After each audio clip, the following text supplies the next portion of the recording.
شہر میں 31 کفالت سینٹرز میں گزشتہ 11 روز میں 1,02,438 افراد میں 1,24,92,62,000 روپے کی رقم تقسیم کی گئی۔ ضلع انتظامیہ لاہور نے کفالت سینٹرز میں رقم کی ادائیگی کے حوالے سے تفصیلات جاری کر دیں۔ مزید جانتے ہیں اپنے نمائندے میر حمزہ سے۔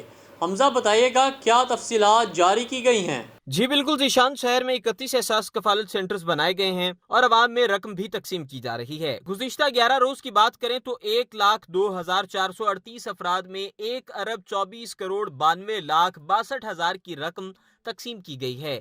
ضلع انتظامیہ نے اس حوالے سے تفصیلات بھی جاری کی ہیں، جن میں گزشتہ روز 31 سینٹر سے 9,028 افراد کو 12,000% ادائیگی کی گئی ہے۔ ڈی سی لاہور دانش افضال کا کہنا ہے کہ 1,24,92,62,000 روپے کی رقم ادا کر دی گئی ہے، جبکہ آج 13ویں روز بھی رقم کی ادائیگی کا سلسلہ جاری ہے۔ اس کے علاوہ 31 سینٹرز اور ان کے 145 کیش کاؤنٹرز پر بھی بھرپور انتظامات کیے گئے ہیں۔ جی بہت شکریہ اپڈیٹ کرنے کا۔